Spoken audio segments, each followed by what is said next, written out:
Hello students, welcome to online classes of Sri Mahavir International School, Kishangarh Renwal. Today we will discuss about chapter number first of geography, that is our resources. And you will learn from the chapter about resources. There are three types, that are natural, human and human-made resources. And you will learn also about sustainable development. Now let's start the chapter. You will find that everything around you is of some use or the other. It means कि हमारे चारों ओर जो भी elements जो भी things है उनकी कुछ ना कुछ क्या है हमारे लिए लाइफ में उसकी यूज है, उनकी कुछ ना कुछ हमारी लाइफ में उनकी वैल्यू है. फॉर इंस्टेंस जैसे एग्जांपल के लिए food, clothes, furniture, books and transport. In all these things are useful in our life. Even many of the plants and flowers in the garden are of value to you.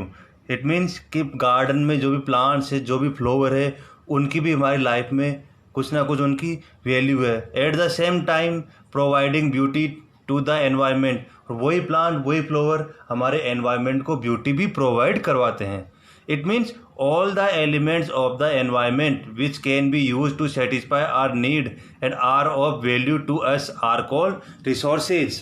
It means कि हमारे environment जो भी elements है जिनकी हमारी life में कुछ ना कुछ वैल्यू है और वो हमारी जो नीड्स है उनको सेटिस्फाई करवाते हैं, हमारी जो नीड्स है उनको फुलफिल करते हैं, वो सब एलिमेंट्स क्या है?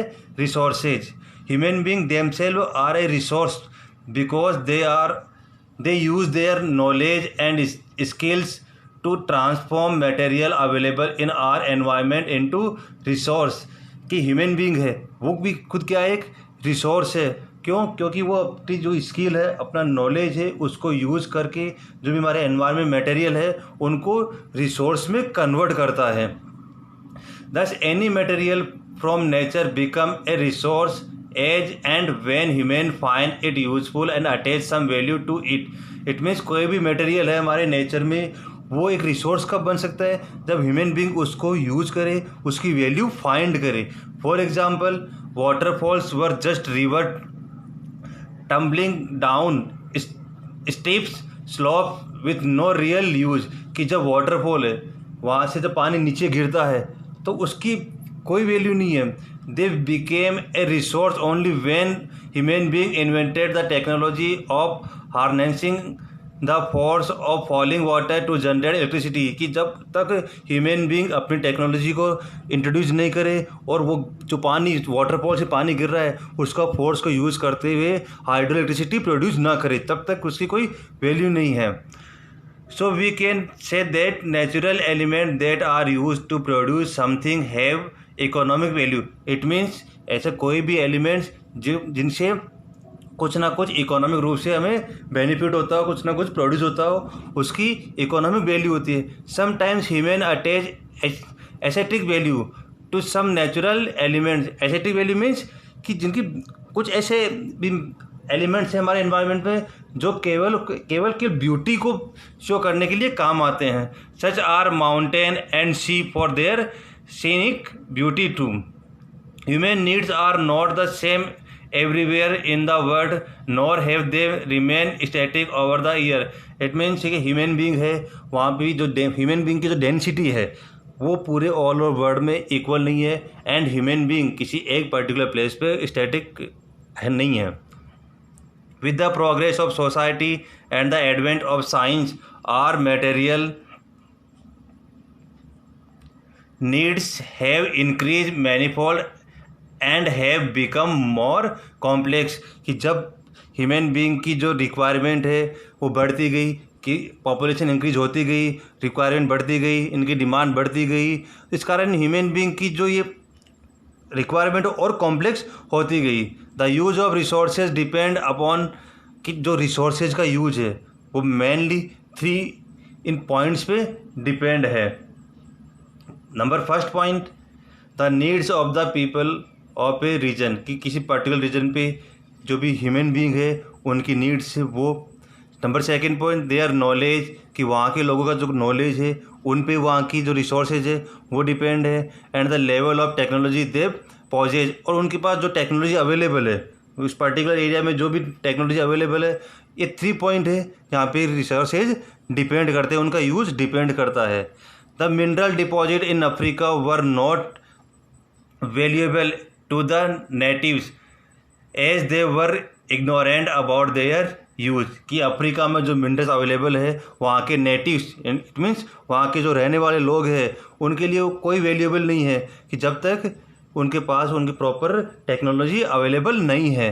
When the European settlers explore, कि जब वहाँ पे कुछ यूरोपियन लोग गए और उन्होंने उसको एक्सप्लोर किया, उनकी खोज की, नई टेक्नोलॉजी इन्वेंट की, and develop the mineral deposit, they become important resource. और वहाँ पे उन जो मिनरल्स डिपॉजिट्स है, जो मिनरल्स अवेलेबल है, उनको डेवलप किया और उनको एक रिसोर्स में कन्वर्ट किया उनको। The importance and use of a particular resource also change with time.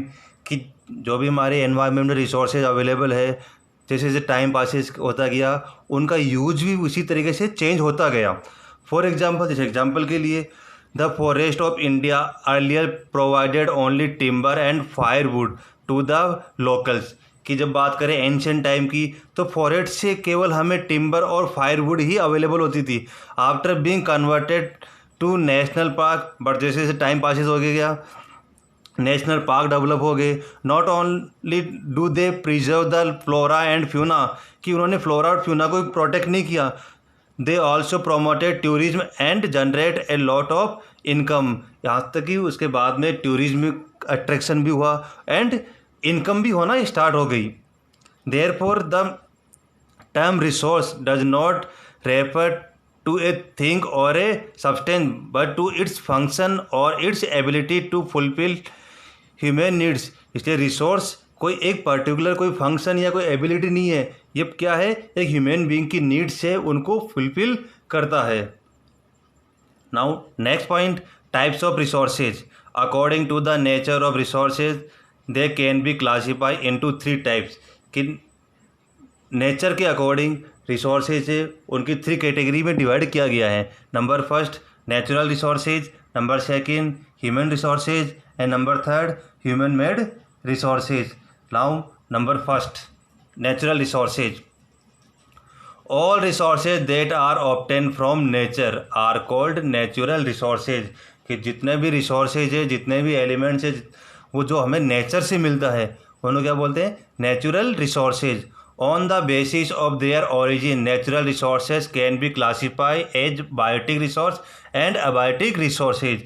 It means कि उनके ओरिजिन बेस के ऊपर नेचुरल रिसोर्स को 2 कैटेगरी में डिवाइड किया गया। Number first biotic resources, these are obtain from living organism such as plants and animals. It means ऐसे resources जो हमें लिविंग ऑर्गेनिज्म से प्राप्त होते हैं, जैसे प्लांट्स और एनिमल, वो सब क्या हो गए, biotic resources. They include forest, grasses, herbs, crops, wilds and domestic animal. All these are the example of biotic resources. They play an important role in satisfying our day to day needs. कि ये जितने भी biotic resources है, it mean forest products, grasses, crops, domestic animals, ये सब हमारे day to day, हमारे जो डेली लाइफ है, उनमें कुछ ना कुछ रोल प्ले करते हैं। All the biotic resources have the capacity to reproduce and regenerate within a period of time. It means कि जितने भी बायोटिक रिसोर्सेज है, उनको हम जब एक बार यूज कर लें, उनको हम दोबारा यूज भी हम इनको कर सकते हैं, रिप्रोड्यूस हम इनको कर सकते हैं।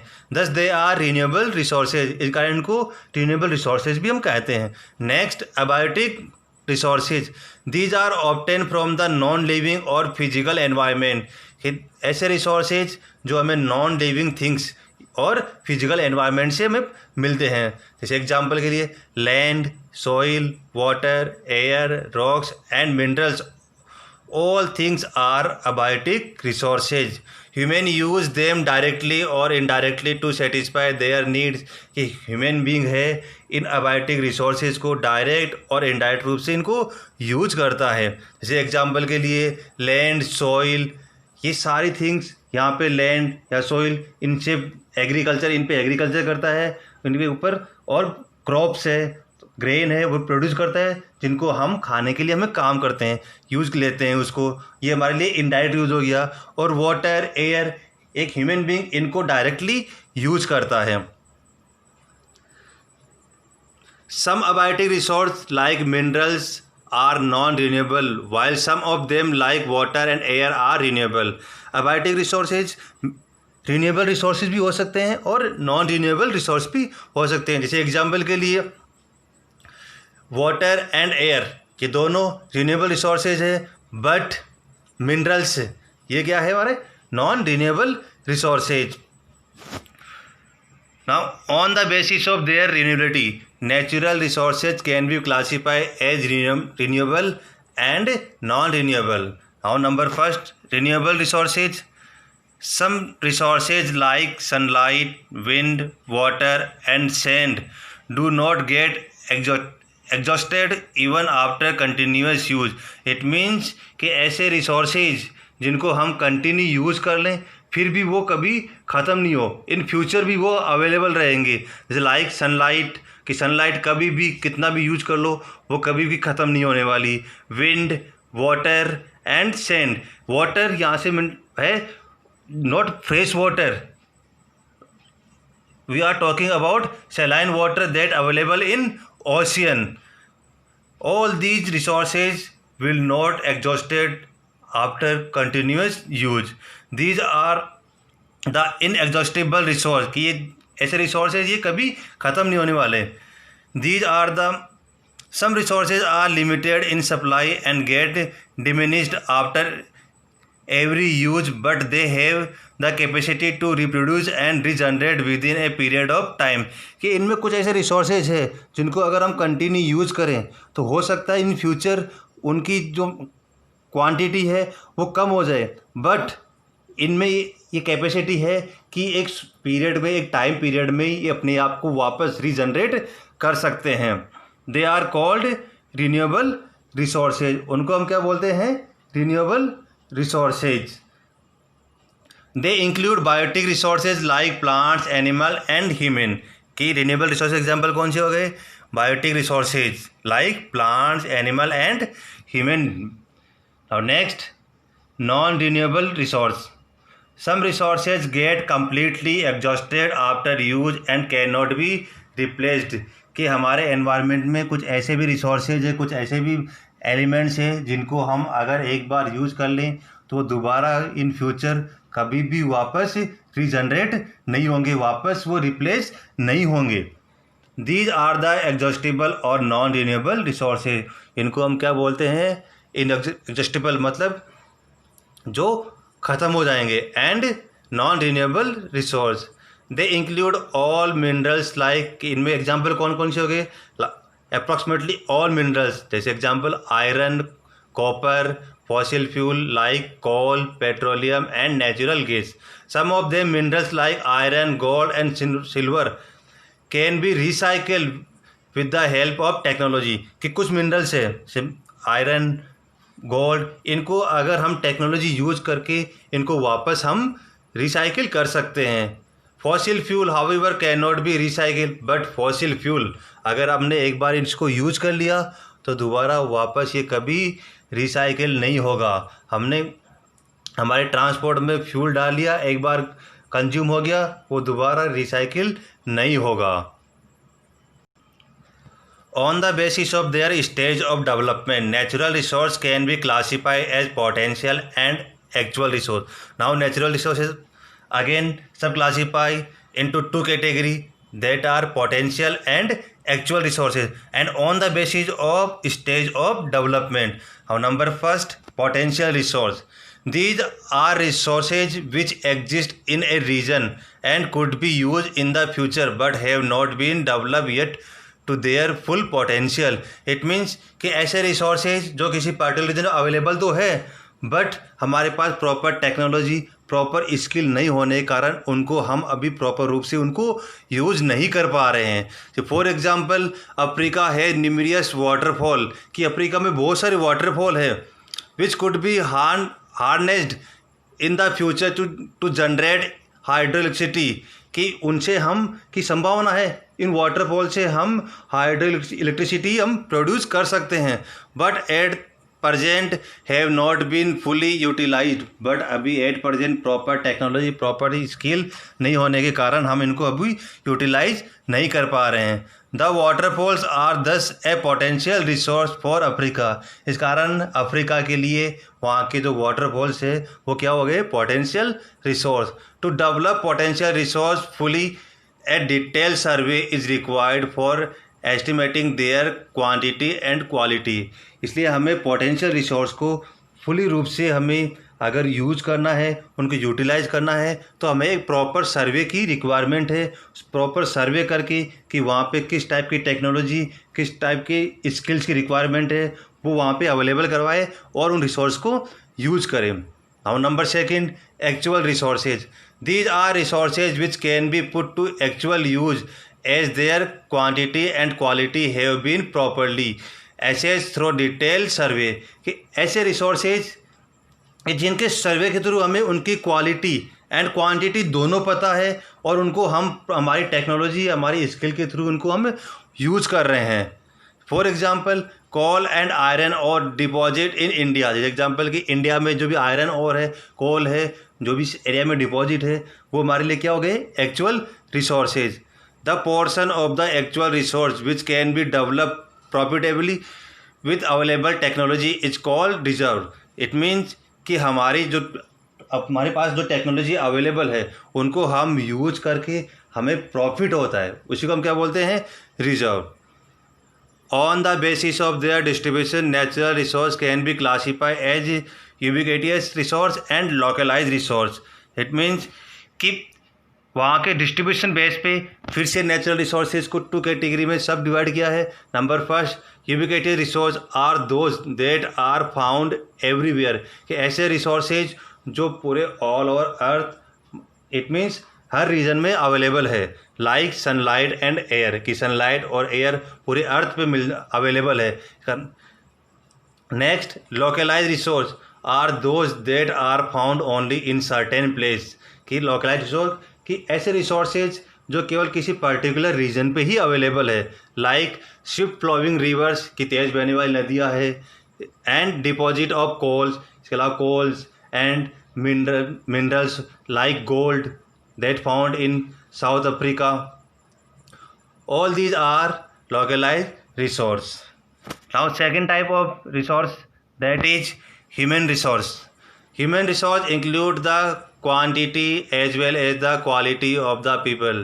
By quantity we mean the distribution and density of population, कि quantity से मतलब है कि वहाँ की जो भी पर्टिकुलर एरिया पे जो ह्यूमन बींग रहता है उनकी density, and by quality we means the physical and mental ability of the people. और यहाँ पे क्वालिटी से मतलब है कि एक ह्यूमन बीइंग की जो फिजिकल एबिलिटी है, उनकी मेंटल एबिलिटी है, कि फिजिकली रूप से वो फिट है या नहीं है, मेंटली रूप से वो फिट है या नहीं है। Human are the most important resource. In fact no substance in nature is a resource all by itself, कि ह्यूमन बीइंग सबसे इम्पॉर्टेंट रिसोर्स है। क्यों? क्योंकि जो भी हमारे नेचर में, हमारे एनवायरनमेंट जो भी एलिमेंट्स है, जो भी थिंग्स है, वो ह्यूमन बीइंग के थ्रू ही एक रिसोर्स में कन्वर्ट होते हैं। It has to be put to use by us and only then it acquires resource value, कि एक ह्यूमन बीइंग ही है जो इन रिसोर्स को यूज करता है और उनकी एक वैल्यू डिसाइड करता है। दस resource is created by human effort. इसलिए जो रिसोर्सेज है वो किसके थ्रू क्रिएटेड है, एक ह्यूमन एफर्ट के through. Increase by the application of human knowledge and intelligence, और वही ह्यूमन बीइंग का जो नॉलेज है, उनका जो इंटेलिजेंट है, उन्हीं के थ्रू ये ह्यूमन बीइंग जो रिसोर्सेज अवेलेबल है उनको यूज करता है। Economic development of a region or a country depend to a great extent on its human resource, कि कोई भी कंट्री है, कोई भी रीजन है, वहाँ का अगर इकोनॉमिक डेवलप होगा वो वहाँ की जो ह्यूमन रिसोर्स है उसी पे डिपेंड है। अगर वहाँ की ह्यूमन बीइंग डेवलप्ड है, वहाँ की ह्यूमन बीइंग में अगर टेक्नोलॉजी है, वहाँ के ह्यूमन बीइंग अगर स्किल जानता है, टेक्नोलॉजी जानता है, तो उस कंट्री का इकोनॉमिक डेवलप भी अच्छा होगा। For example, north eastern USA and western Europe are densely populated, कि नॉर्थ ईस्टर्न यूएसए और वेस्टर्न यूरोप ये पूरा एरिया है डेंसली पॉपुलेटेड। इट मीन्स वहाँ पे पॉपुलेशन बहुत हाई है। And people in this region are highly skill and efficient, और यहाँ के लोग को वहाँ की टेक्नोलॉजी है, स्किल है, वो उनको पता है, वो बहुत वर्क करने में इफिशिएंट है, एबल है। देयरफॉर दे आर वेरी प्रॉस्पियर, इस कारण वो क्या है, बहुत प्रॉस्पियर है। इट मीन्स बहुत अच्छे स्ट्रांग है, वो समृद्ध है। On the other hand, the Amazon basin or some African countries like Ethiopia and Somalia are developing countries, as they are either thinly populated or their people do not have much access to modern technology. But जब बात करें दूसरी तरफ कि कुछ Amazon basin और कुछ African countries like Ethiopia और सोमालिया, ये सब क्या है, डेवलपिंग कंट्री है, और यहाँ के लोगों को प्रॉपर टेक्नोलॉजी, प्रॉपर स्किल यहाँ पे अवेलेबल नहीं है। इस कारण यहाँ की जो ग्रोथ है, यहाँ इन कंट्रीज की ग्रोथ है, वो भी क्या है, थोड़ी लो है। Now number third type of resource, human made resource.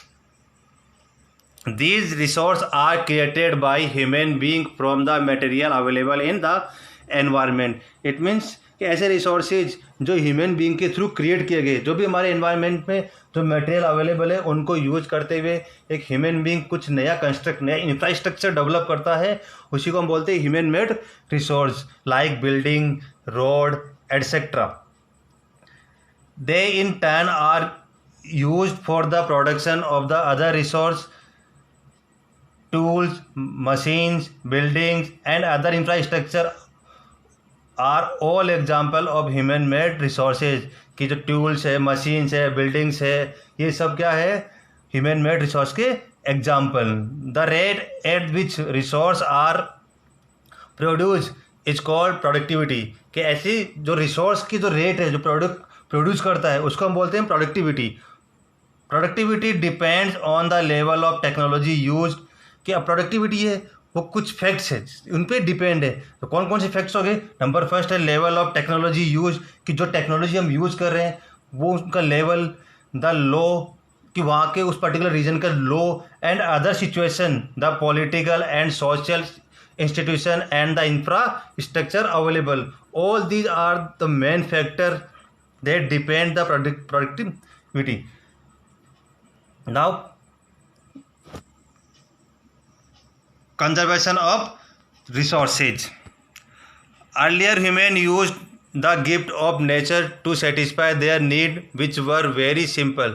कि बात करें अर्ली ह्यूमन की, कि जो भी हमारे नेचर से जो भी हमें अवेलेबल हो जाता, ये ह्यूमन बीइंग अपनी नीड्स, अपनी जो भी रिक्वायरमेंट है उनको सेटिस्फाई करता था from nature. As population increase and society made progress, कि धीरे धीरे पॉपुलेशन इंक्रीज होती गई, सोसाइटी डेवलप होती गई, human needs became more complex, और उसी के साथ ही ह्यूमन नीड्स है वो और ज़्यादा कॉम्प्लेक्स और उनकी इंक्रीज और जटिल होती गई। The natural resource now came to be used on a much large scale. इस कारण जो नेचुरल रिसोर्स की डिमांड थी वो लार्ज स्केल की ऊपर की डिमांड बढ़ गई। Misuse or overuse of many valuable resources like soil and water has led to their degradation। कि जो भी नेचुरल रिसोर्सेज अवेलेबल है उनका मिसयूज होने लग गया, उनका ओवर यूज होने लग गया। इस कारण धीरे धीरे हमारे एनवायरनमेंट से जो रिसोर्सेज है उनका डिग्रेडेशन मतलब उनकी कमी होने लग गई। Many plants and animal species have become endangered. कि बहुत सारे प्लांट्स, बहुत सारे एनिमल्स स्पेसीज है वो क्या हो गई, एंडेंजर्ड स्पेसीज बन गई। एंडेंजर्ड मतलब कि उनको आगे इन फ्यूचर में ख़त्म होने का खतरा है। And are on the verge of becoming extinct, और कुछ ऐसी स्पेसीज है को लगभग ख़त्म होने की कंडीशन में है। For any sort of development to take place it is necessary to utilise resource. इसलिए हमें अगर डेवलपमेंट करना है तो हमें हमारे रिसोर्सेज है उनका हमें प्रॉपर यूटिलाइज करना है। However over utilisation and indiscriminate consumption of resources lead to environmental and socio economic problems, कि अगर हम ओवर यूटिलाइजेशन करेंगे रिसोर्सेज का या मिसयूज करेंगे तो क्या इन फ्यूचर ये हमारे लिए सोशियो इकोनॉमिक प्रॉब्लम्स ही और हमारे एनवायरमेंटल प्रॉब्लम्स क्रिएट करेगा, ग्लोबल वार्मिंग जैसी प्रॉब्लम क्रिएट करेगा। Therefore we should use all our natural resource wisely, इसलिए हमें प्रॉपर रूप से हमारे नेचुरल रिसोर्सेज है उनको हमें यूज करना है and in A well plan manner, और एक प्रॉपर रूप से हमें एक प्लान करके उनको यूज करना है। Utilising natural resource judiciously and giving them time to get replenish is called conservation of resource. कि कंजर्वेशन ऑफ रिसोर्स का मीन्स कि हमें हमारे नेचुरल रिसोर्सेज है उनको प्रॉपर रूप से यूटिलाइज करना है और उनको वापस रीजनरेट, वापस उनको रीन्यू होने के लिए उनको हमें टाइम देना है। इसको हम कहते हैं conservation of resource. Now next point, sustainable development. Sustainable development means development that take place without damaging the environment and which meet the needs of the present as well as preserve the resource for the future generation। It means कि हमें हमारा development के साथ साथ में अगर हम हमारे रिसोर्सेज यूज कर रहे हैं तो हमें हमारा डेवलपमेंट के साथ साथ में फ्यूचर जनरेशन के लिए भी हमें हमारे रिसोर्सेज को प्रोटेक्ट करना, उनको प्रिजर्व करना है। वही हमारा क्या है, sustainable development. These are some of the cardinal rules that we must follow। इसलिए हमारे पास कुछ ऐसे रूल्स है, कुछ मेन ऐसे पॉइंट्स है जिनको हम फॉलो करके हम हमारे जो नेचुरल एनवायरनमेंट है उनको हम प्रोटेक्ट कर सकते हैं। Number first, use all renewable resource in A sustainable manner, कि हमें हमारे जो भी रिन्यूएबल रिसोर्सेज है उनको प्रॉपर रूप से सस्टेनेबल मैनर मतलब कि हमारी डेवलपमेंट के साथ साथ में हमें फ्यूचर के लिए, फ्यूचर जनरेशन के लिए भी हमें इनको प्रोटेक्ट करना है, इस तरीके से हमें इनको यूज करना है। Number second point, minimise the depletion of natural resource, कि हमें नेचुरल एनवायरनमेंट है उनको हमें डैमेज करने से रोकना है, उनको डैमेज नहीं करना है। Conserve the varied species of living organism, कि जितने भी लिविंग ऑर्गेनिज्म है लाइक प्लांट्स, एनिमल एट्सेट्रा, उन सबको हमें कंजर्व करना है। Do not cause any harm to the natural environment, हमें हमारे नेचुरल एनवायरनमेंट को कोई हार्म नहीं पहुंचाना है। कोई भी हमारा जो नेशनल पार्क है या वाइल्ड लाइफ सेंचुरी है या जो भी एनिमल्स है उनको हमें प्रोटेक्ट करना है। Enable communities to care for their own environment, कुछ हमें ऐसी कम्युनिटीज़ फॉर्म करनी है कि जो हमारे एनवायरनमेंट को प्रोटेक्ट कर सकें। The future of the earth therefore depends on how judiciously we use our natural resource, कि जो हमारा फ्यूचर है, हमारी अर्थ का जो फ्यूचर है वो इसी पे डिपेंड है कि हम हमारे नेचुरल रिसोर्सेज को हम कैसे यूज कर रहे हैं, किस प्रोटेक्शन कितना कर रहे हैं हम, so that the present rate of development is maintain as well as the environment is preserved. इसलिए हमें हमारी जो प्रेजेंट रिक्वायरमेंट है, प्रेजेंट जो डेवलपमेंट है उसको मेंटेन करते हुए हमें इनको फ्यूचर के लिए भी हमें इनको प्रिजर्व करना है। इसी पे हमारी अर्थ का जो फ्यूचर है वो डिपेंड है। So dear students, protect our environment and I think you have understood the chapter and now you will solve the exercise।